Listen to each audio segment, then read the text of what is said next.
Let's start with, why did you decide what compelled you to want to tell this story, designed by Preeti? Yeah, I have 3 friends, and of course I know a lot of women that have gone through domestic abuse and domestic violence, but 3 close friends and a close relative whose story just kind of kept coming at me, and I would journal their stories a little bit. This is for the last 20 years that I've been writing little anecdotes about them. And then during the pandemic, I thought, okay, this is my time to write a script. So I started looking at those notes and bringing all those stories together. So I kind of mishmashed their 4 stories into one story. I sew myself, and so I made Preeti a designer and seamstress. But all the other stuff is very, very influenced by the stories of these 4 women, including one who did fall in love with a Black man and received a lot of flack from the community, the Indian community. And so during the pandemic, I wrote and rewrote, and then took writing classes. And I had made a short film, but writing a short film was breezy. This was hard. And then once the pandemic was over, I thought, okay, I'm going to make this film, and so here we are. Wow, congratulations. It's very inspiring. So this story was born during the pandemic. You started actually writing it. I started writing it, but you had journaled it before. Yeah.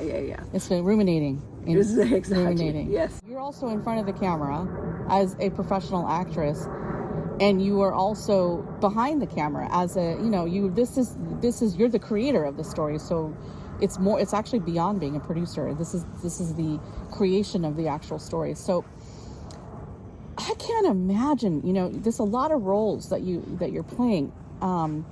Could you share maybe how does your mind function on a day-to-day basis? Well, short answer, I'd never do this again.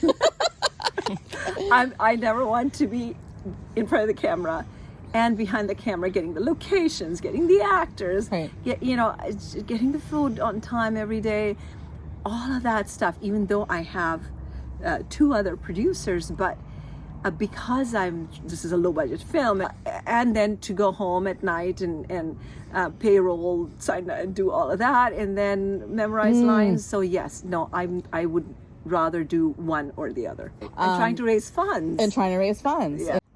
You brought the community together in this film, Bay Area filmmaking community and theater community, which is pretty awesome. And South Asian. That's yes. Actually another important point. Yeah. Is a South Asian, and I know you have probably seen a lot of change with South Asians in entertainment, which is absolutely mind-blowing. There are no stories about middle-aged Indian women, right? And right. all of my friends, we're just hungry for stories about our generation, about women who are not just servicing, the roles that we have right now are servicing the children, telling the children to do this, or not marry this person, or marry that person, or go get a degree, etc.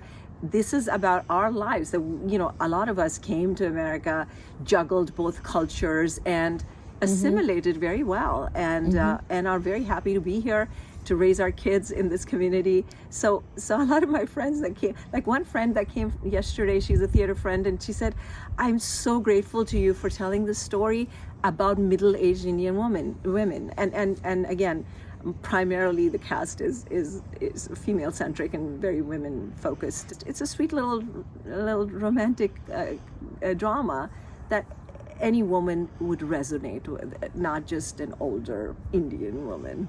So. Yeah, and also I think for this film will make a lot of impact, like influence and impact, like you were saying that your friends wanted to see more stories about themselves. I also feel the same way you do, where someone could be sitting and watching your movie and saying, that's my story too. Exactly. And the domestic violence aspect of it, the mental health aspect of it. Yeah. I've tried to address all of these biases that we have in our community, or in most immigrant communities, to say, okay, it's okay to go seek help, mental help, and it's okay, and it's not okay to put up with abuse just because it's ingrained in your mind through generations, through parents and all of that, just put up with it. And I wanted to break that storyline and to send out the message that we need to stand up for ourselves. That's amazing, and it's so inspiring. And lastly, I just wanted, I know it's hard to think about, we're almost done with this film, but I see you doing a lot of powerful things from this, because you learned a lot. We all learned a lot from this experience. Do you have anything you want to share, your aspirations in the future? I actually have 2 projects lined up. Yeah. One is a television series. I have 6 episodes already planned, and maybe 8 episodes kind of rounds it off nicely, about a psychotherapist, a story of a psychotherapist, and Indian psychotherapist. And then I have another movie that has been pitched to me, and it's a great story, again, about older Indian men and women.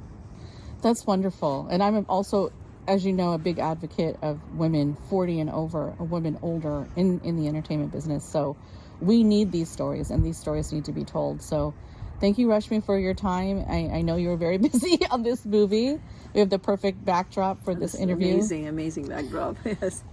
Yet another awesome location.